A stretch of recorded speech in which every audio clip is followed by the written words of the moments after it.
saya Veronica Jini Bowo dengan NIM 2741126, mahasiswa semester 6 Fakultas Ilmu Keolahragaan dan Kesehatan Masyarakat, Program Studi Ilmu Kesehatan Masyarakat, Universitas Negeri Manado, peminatan epidemiologi. Membuat video ini untuk memenuhi tugas mata kuliah epidemiologi penyakit tropis.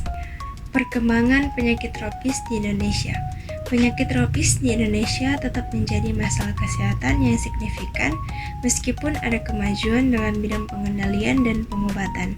Beberapa faktor yang mendukung perkembangan penyakit tropis antara lain iklim tropis, sanitasi yang masih kurang di beberapa daerah, dan pergerakan populasi. Penyakit tropis utama yang terus berkembang di Indonesia yaitu demam berdarah, malaria, tuberkulosis, filariasis, chikungunya, leptospirosis, dan Zika. Tantangan dan upaya pengendalian. Pengendalian penyakit tropis di Indonesia menghadapi beberapa tantangan, seperti keterbatasan fasilitas kesehatan di daerah terpencil, kurangnya kesadaran masyarakat mengenai pencegahan, dan perubahan iklim yang mendukung penyebaran vektor penyakit. Pemerintah Indonesia melalui Kementerian Kesehatan terus melaksanakan berbagai program untuk mengendalikan penyakit-penyakit tersebut, termasuk pemberantasan vektor, penyuluhan kesehatan, dan distribusi obat-obatan.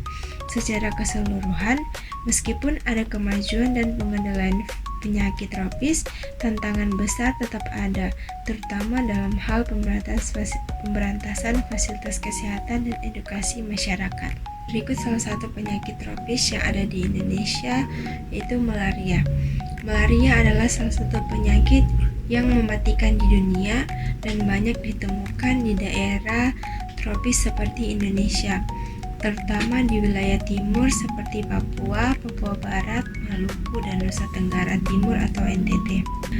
Penyakit malaria disebabkan oleh infeksi parasit Plasmodium yang ditularkan melalui gigitan nyamuk Anopheles betina yang beredar pada petang sampai pagi hari.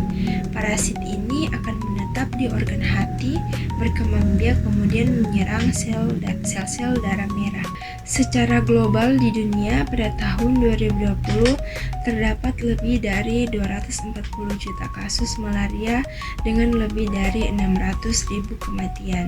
Di tahun yang sama Indonesia mencatat 250.000 kasus, namun sayangnya di tahun terjadi 1,5 kali lipat kenaikan menjadi hampir 400.000 kasus. Sampai saat ini baru ada 5 provinsi yang telah mencapai eliminasi malaria 100%, yaitu DKI Jakarta, Bali, Banten, Jawa Barat, dan Jawa Timur.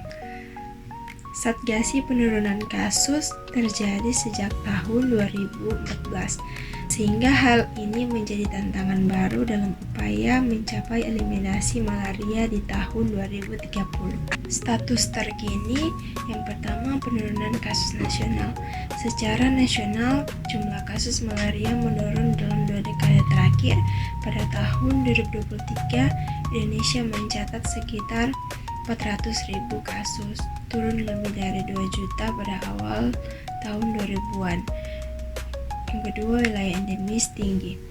Lebih dari 80% kasus nasional terjadi di Papua dan Papua Barat. Yang ketiga, wilayah bebas malaria. Per tahun 2023, sekitar 355 kabupaten atau kota dari 514 telah dinyatakan eliminasi malaria. Program eliminasi. Pemerintah Indonesia menargetkan eliminasi malaria secara nasional pada tahun 2030. Berikut langkah yang dilakukan, yaitu surveillance aktif dan pelacakan kasus, pemberian obat dan pengobatan massal di daerah endemis, distribusi ke lambu. Tantangan: akses layanan kesehatan terbatas di daerah terpencil, resistensi parasit dan nyamuk terdapat obat dan insektisida, mobilisasi penduduk tinggi di daerah tambang dan perkebunan yang meningkat risiko penyebaran. Kemajuan inovasi, penggunaan Rapid Diagnostic Test atau RDT untuk deteksi dini, pengembangan sistem informasi malaria digital, kolaborasi dengan sektor swasta, LSM, dan komunitas lokal. Terdapat 4 jenis parasit Plasmodium yang menyebabkan infeksi malaria pada manusia. Yang pertama, Plasmodium vivax. Penyebab malaria tertina ringan yang terjadi setiap 3 hari. Jenis malaria ini adalah paling umum dan paling banyak terjadi. Meski bergejala ringan seperti demam dan menggigil, diare dan merasa lelah, penyakit tertina biasa melemahkan kekebalan tubuh. Yang kedua, Plasmodium falciparum. Penyebab malaria tropika yang banyak ditemukan di Afrika, Asia Tenggara, dan Amerika Selatan.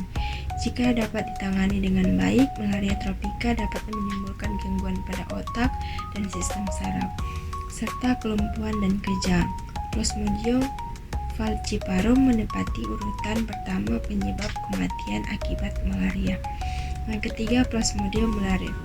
Penyebab malaria Quartana yang jarang terjadi, gejala yang timbul berselang 4 hari sekali, seperti demam dan menggigil. Kemudian Plasmodium oval. Penyakit malaria yang jarang terjadi dan banyak ditemukan di negara-negara Afrika, Ghana, Nigeria, dan Liberia. Gejalanya mirip seperti malaria Quartana, yaitu demam dan menggigil, nyeri sendi, dan diare. Parasitnya bisa menetap di organ hati hingga 4 tahun, hingga penyakit ini bisa kambuh kembali. Peran kesehatan masyarakat dalam penanganan penyakit tropis. Sebagai tenaga kesehatan masyarakat memiliki peran yang sangat penting dalam penanganan penyakit tropis, terutama karena penyakit-penyakit ini seringkali terkait dengan faktor lingkungan, sosial, dan perilaku. Berikut peran tenaga kesehatan masyarakat. Yang pertama, pencegahan dan promosi kesehatan. Melakukan edukasi kepada masyarakat tentang cara pencegahan penyakit. Yang kedua, surveillance dan deteksi dini. Mengumpulkan dan menganalisis data tentang kejadian penyakit tropis. Yang ketiga, pengendalian faktor dan lingkungan. Berpartisipasi dalam program pemberantasan nyamuk atau fogging, penyemprotan larvasida, dan lain-lain. Yang keempat, kolaborasi lintas sektor. Bekerjasama dengan sektor lain seperti pendidikan, lingkungan, dan pemerintah lokal untuk menangani faktor penyebab parasit secara komprehensif. Yang kelima, pemulihan dan rehabilitasi. Memberikan dukungan sosial dan edukasi kepada masyarakat, kepada pasien pasca pengobatan, membantu masyarakat dalam meminimalkan dampak sosial dan ekonomi akibat penyakit tropis. Sekian video dari saya, mohon maaf jika ada kesalahan. Terima kasih.